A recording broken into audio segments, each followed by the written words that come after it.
Hi everyone, Rob here at the Edge Powersports. We're going to go over some maintenance tips, pre-season suggestions, or just standard maintenance on our snowmobiles.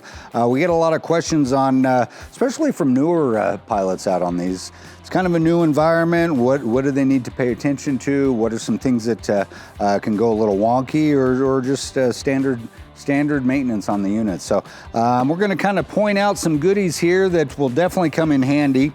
One thing I would recommend is getting a spring tool.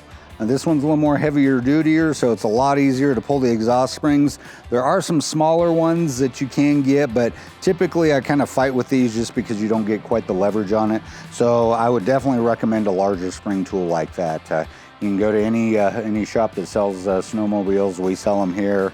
You can find these pretty readily available at any of your sled shops.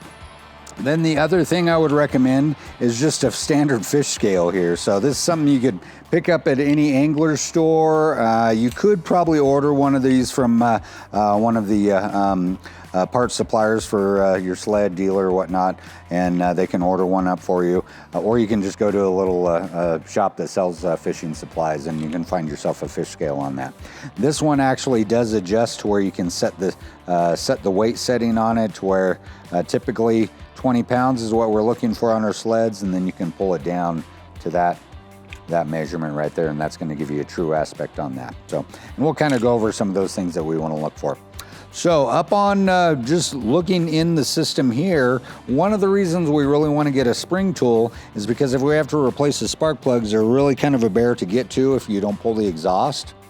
So that's one thing you definitely want to keep in mind. And I'll show you some tips on how to actually pull these springs, because they can be a little different, and there actually is a way to damage these springs. Usually when you just pull and stretch on the springs, you can actually totally stretch these things out. So when you're removing them, you actually want to do more kind of a pop to it instead of just really trying to stretch it out. So I'll get it on there, little pop like that. That way it's not going to stretch that coil out. It'll just get it to pop off there. It can be a little challenging getting them back on, but once you're on, then you're good to go. Try not to twist your spring tool too much, because you can actually break this off of the shaft, so try not to do any major torquing in that direction. You always want to do straight pulls. Some minor twisting is okay, but definitely be aware that you can pop these tops right off the end of this rod here. So that's how you get that spring off here. These can be a little trickier. So typically what I do on these springs is I'll actually try to get my knee up here, just where I'm a little more braced. Get up underneath that spring there, just like so, just like that. So kind of a jerk and cling, and then you're back off it, and you put it back on just like so.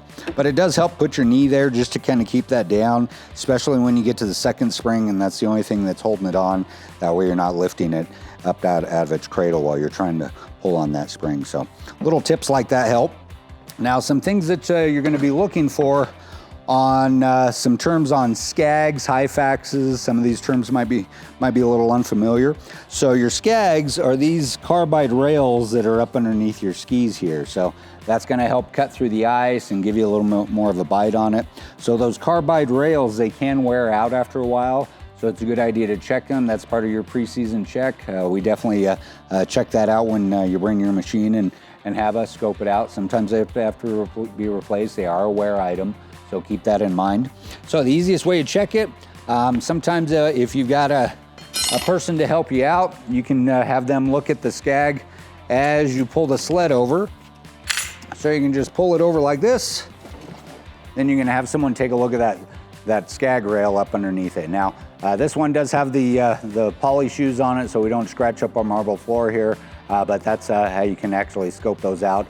Or if you're by yourself, sometimes you can just yank these up and get a good look up underneath it. I find it's easier just to get some extra eyeballs on it. So those are your skags there. Now your high fax are actually back here on the big track, and these are a wear item as well. So your high fax are actually this poly rail that rides all the way down. If you've got a dual rail setup, you're gonna have two high fax, one on each rail. Now where these typically wear out, you can actually see a wear bar here. So basically, if you're up to that line right there, this thing is shot and you're probably getting close to doing damage to your rail. So where they typically wear out is right in this bend point right here. That's where the most pressure on the track is, and on the high facts right there. So you want to get a good look at those, see if they're starting to get into that wear bar. If it's time to replace them, basically what you have to do is you remove the hardware back here, then you have to drive this all the way off of the rail back out of the track in a little slot that you can kind of line up. Then you're going to push that high facts all the way out. Install a new one on, bolt it back up, and then you're good to go there. So usually I've seen about 2 to 3 seasons out of a set of high facts. Skags are a little harder to wear out unless you're going across a lot of asphalt, that type of thing, moving to your trailers. So just keep those things in mind. Now, the other thing you want to be mindful and take a look at your sled on is you want to look at all your pivot points on your suspension. So there's a lot of little lube nipples right here. You can see a little grease on that. That one's already been lubed up from the factory. But yeah, you can look at it, and then you can spray with a little lubrication. I like to use white lithium spray. That way you can get all these weird little pivot points and make sure everything's lubricated nice and easy. And that way you're good to go for your next season or for that next adventure when you're heading out that weekend. So little tips like that help out. Even your little bogey wheels, you can spray a little lubrication on there. Basically any point that it looks like it's riding on something or rolling, that'll definitely help out. So these are little freers, so those work out pretty good. And you can even tell right here, there's not a lot of pressure right here unless you're actually hitting an obstacle or some material and it's pushing up on there. So all these little rotation parts will definitely help out, keeping everything working nice and smooth for you. Even in the top of your shock mounts, you can spray a little lithium spray up in there. That'll keep everything working nice and smooth for you. Now we're gonna take one more peek up on the skis up here. As far as ski alignment, basically what you want to do is you want to get your bars as straight as possible. And then if you're really out of whack on your alignment and it looks like things are really too far out of whack, I like to use a little plumb bob and hang it down from this point here, and then I can measure over from one side or the other and get myself a good starting point if things are really south. If it's pretty close, usually you can just straighten your bars and measure from the front part of the ski here over to here right in the center, and then you're going to measure at the back part of the ski right in the center to the back part of the ski right in the center, and you're looking for basically a zero toe in. If things are a little far out or too far in, you can adjust accordingly by adjusting your tie rod ends right here. Now the way you adjust your tie rod ends is you've got a 17mm nut right here for a locking nut. There is one hidden up inside this boot here, so you do have to remove these pins to get up inside this boot, and then you can actually break that locking nut loose in there. That's gonna allow you to rotate this tie rod end and adjust that ski where it needs to go. The other thing I'd recommend is on your pivot points right here, I'd recommend getting some lithium spray on there. You could put grease on there if you want. Lithium spray works out just fine, and I usually even shoot a little in all the little pivot points for the upper A arms, shock points, all these little spots here. Now, on your ski itself, if we take a look, we've got a couple spacers right here on each side of the spindle right here.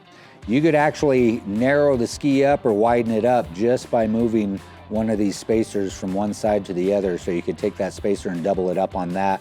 That would push your ski out really wide, or if you want it a little skinnier, if you're riding some really technical skinny trails in the forest, you can actually really skinny this ski track up by putting both spacers on the other side. So you've got a lot of adjustability right there. I'm not gonna lie, these are always kind of a bear to deal with. So I even spray a little lubrication inside these points here. It will help move that ski around, maybe help you work with that ski when you are adjusting it. So little tips like that definitely help out. Now another wear item that we see quite a bit, and basically that's your steering column bushing. There's actually a split collar bushing right here. You can see actually where it bolts up, But this collared bushing, it's basically 2 halves, and that does wear out after a while. Then you'll get a lot of slop in your steering column here. So if you're starting to feel a lot of funkiness right there, it's probably going on right there, and that is a wear item. You just want to make sure that's all good to go and get it replaced if you need to. It's okay to shoot a little lubricant in there as well if you want to have more of a nicer feel pivot on that steering. Now, as far as your rope assembly, this one's really nice. It's not going to wear out as quickly just because they have added an updated roller in the system. But this is definitely something you want to check out and make sure is in good shape. I see a lot of sleds where this thing's barely hanging on by a couple threads, and they're actually planning on going up in the mountains pretty deep in the forest. Well, if this breaks and it's not a starter system, then you're hosed. You can't even get this thing fired up. So make sure you've got a good condition rope. Keep some extra rope in your sled. That definitely helps out. Get familiar with how to actually change your pull rope, and that way you're not just bound to, okay, I'm shut down, I don't even have to get this machine out of here. So we're going out in environments where the world's always trying to kill us, gang. So if we can stay and keep ourselves in good shape and make sure we're prepared for the situation, we're not going to have any issues out there, and then we should be pretty good to go. So I know a lot of sled riders, they do keep tow ropes in their units, just in their back tunnel area right here. That way, if someone does have an issue, they can drag them out if they need to. So sometimes bad things happen, and we've got to be prepared for it. But all these little maintenance items can definitely help you out in making sure that your unit is in good shape.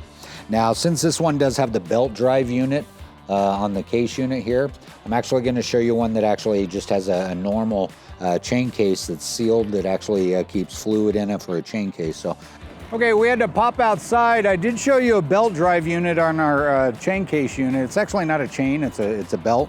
But this particular unit actually has a true chain case. So this one's bathed in oil, so it's something that you do have to drain on your pre-season and replace that chain case oil. So on this one here, basically this is your fill port right here. Just add your chain case oil right there. There's actually a chain that's rolling all the way through that system there. Now you do have a sight window down here on the side of the chain case, so you can get an idea on what that level is. I really recommend once a season to change this fluid out. It doesn't take a whole bunch of fluid. Basically you're topped up right at that level right there. Some of these units, they have a drain bolt on the back side of these, or some of them you actually have to loosen the hardware a little bit and just open up this case a little bit just to where that fluid drains out, and then you reseal it back up. So just some basic maintenance things we have to do on our machines. Like I said, our newer units have the belt drive system. This one's actually got more of a standard chain case setup on it to where it's bathed in oil. So you would definitely want to change that fluid out. Brilliant thing is there's no air filters on a snowmobile, so you don't have to worry about that. Basically oil, spark plugs. Check all the wear parts on the unit. Make sure nothing's coming loose or all wonky. Sometimes these things do hit trees or whatnot, so you want to make sure you don't have any bent A-arms or tire rod ends. That way that's going to steer properly for you. So one of the big questions we get up from a lot of clients is actually how to adjust their track and how often we should maintain our track. So that's where our little fish scale comes into play here. So on the single rail alphas, this can be kind of universal across the board on your sleds. Basically what you want to do is you want to get mid-length on the track, and this point right here is actually a really good spot. If you don't have a jack stand to jack up the back of the unit, a lot of us have little electric hoists at home to where we just mount them to the ceiling, then we can hook our cables up there, and then we can actually get the back end of the sled up off the ground. With it raised up off the ground, basically you want to find a center lug point, and there's a bunch of little silver lugs right in between here. It's kind of hard to see, you might be able to get it twisted up a little bit, but right in between you can see a gap right there in the track, and you're just going to hook this up underneath the track with the track elevated off the ground. You want to have enough clearance to where you can pull this down. That's why I'd recommend either a sled lift, or you can get a little electric hoist that you can just mount to your ceiling. I think I paid like $100 for mine out of one of the hardware shops. So they're not too bad to mount up in your ceiling. So I use them for a lot of things, but they definitely come in handy for the sleds. Once that's lifted up in the air, you're going to hook this mid-length in the track, and basically you're going to set this at 20 pounds, and you're going to pull down till you meet that point. And what you're looking for is basically 2 inches of gap on from the rail to the track with that 20 pounds of pull down. If you need to adjust that, you're going to loosen your bogey wheel hardware here. That'll free that up where it's going to allow this bogey wheel to move back and forth. This is going to be your locking nut right here, and then you're just going to adjust your adjusting bolt right here, and that'll put more tension or less tension on it depending on what you need. Typically it's going to be more tension, so you're going to screw that in to where it pushes it out just a little bit more.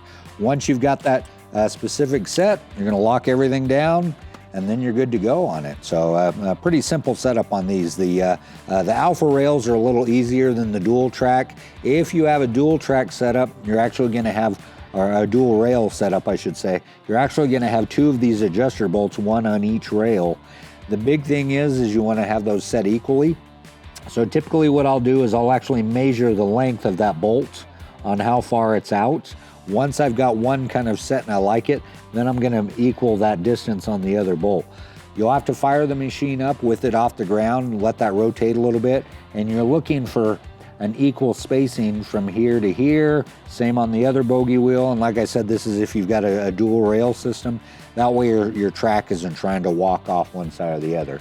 If you've got a lot of pressure on one side versus the other side, it's going to try to push that track to the opposite side, or if you've got too much pressure on the opposite side, it'll try to push that track off to this side. So it's really crucial that you just have those set up equally. That way that track's going to run true and equal for you. So little tips on that, but that's the biggie right there. And on if it's a new sled, for about no lie, about 600 miles, you want to check that every 50 miles on it. So basically after your ride for the day, check it, make sure you're good to go, because you do get a lot of stretch out of these, and you want to make sure those are in good shape. So if they get too slack, you can cause some damage to the rail, or you can if they're too tight, you can actually wear your high facts out a little sooner, or cause damage to the track itself. So little things like that help out, gang. I hope these little tips help for you, and we'll see you soon. Thanks.